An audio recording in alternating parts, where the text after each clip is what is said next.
Why did Jesus say a prophet is only despised in his own country, among his own relations, and in his own house? And this we heard in the gospel. We all know that Jesus was born in the town of Bethlehem. He grew up in Nazareth, but it was rather the town of Capernaum that accepted him that is considered the town of Jesus. Even as you enter the Holy Land, there's the marker at the gate of this town, Capernaum, the town of Jesus. Why? It was because in Capernaum, people accepted him. It was there where Jesus did a sermon on the mount, where he did many miracles, and his public ministry, as we have seen, curing the sick, healing all forms of illness and diseases, preaching and teaching. But not in the town of Nazareth, which is supposed to be his own town. And here in the gospel, we saw the people of Nazareth, knowing Jesus since childhood. They knew his humble beginning, coming from a poor family, an ordinary citizen, a son of a carpenter. There was even a remark, isn't he the son of Mary? To be associated with a mother means you are being discriminated, because during the time of Jesus, women are discriminated. You should be associated with your father, son of Joseph. And of course, this shows a kind of bias, a mental prejudice on those people who would think Jesus as nobody. Indeed, such prejudices lead to mistrust, and familiarity breeds contempt. They rejected Jesus, they rejected his message. Jesus himself has observed a lack of faith. This kind of rejection was also experienced by many prophets of the Old Testament. The prophet Amos, Isaiah, Jeremiah, Joel, Baruch, and the rest of the Old Testament major prophets.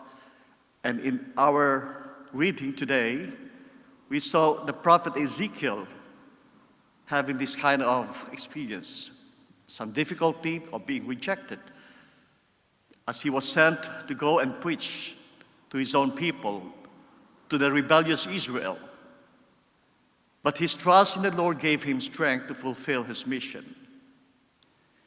In our contemporary period, we experience this kind of rejection even among us whenever we preach the good news, whenever we bring the Word of God to the people.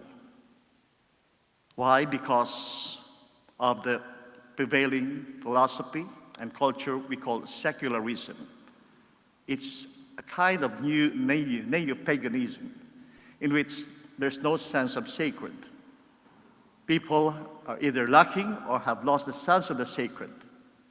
So that our mission of proclaiming the Word of God is not easy because of this opposition from among the atheists and non-believers. Proclaiming the Word of God in such hostile environment is like playing in a hostile field with roaring lions looking for someone to devour. But we should never be discouraged nor give up despite some resistance that we meet in our evangelical mission. Sometimes we find people who do not want to hear something that would go against their practices, that would go against their lifestyle and way of living. Parents, for instance, have difficulty giving good moral advice to their growing teenagers.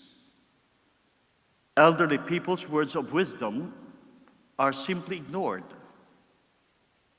These are thorns in roses, as there are rough edges in doing our good and godly mission.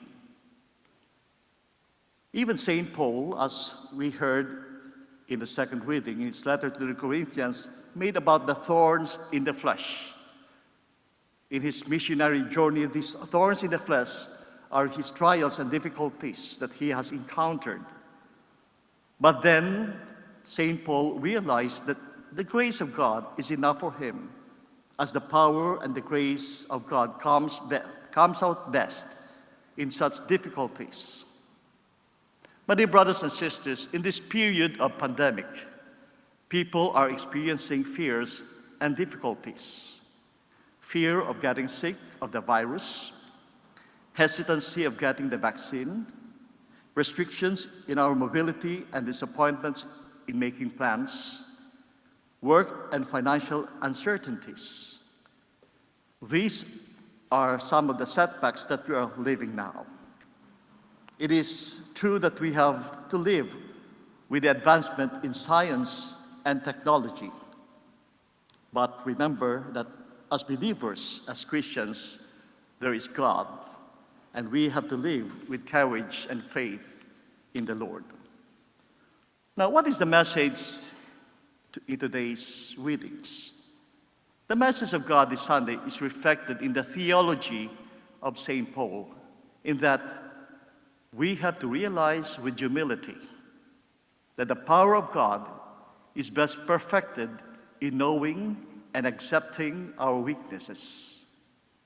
And this includes insults, hardships, agonies that we are all experiencing.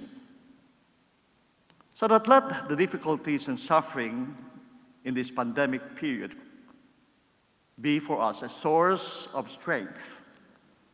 For the power and the grace of God is best perfected when we discover for ourselves that God who loves us will never abandon us in our weaknesses.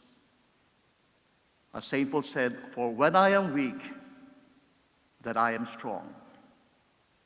The cross of Christ itself could be a sign of weakness for others. But for us Christians, the cross of Christ is the source of our strength. Through the cross, God will make us strong. May God bless us all.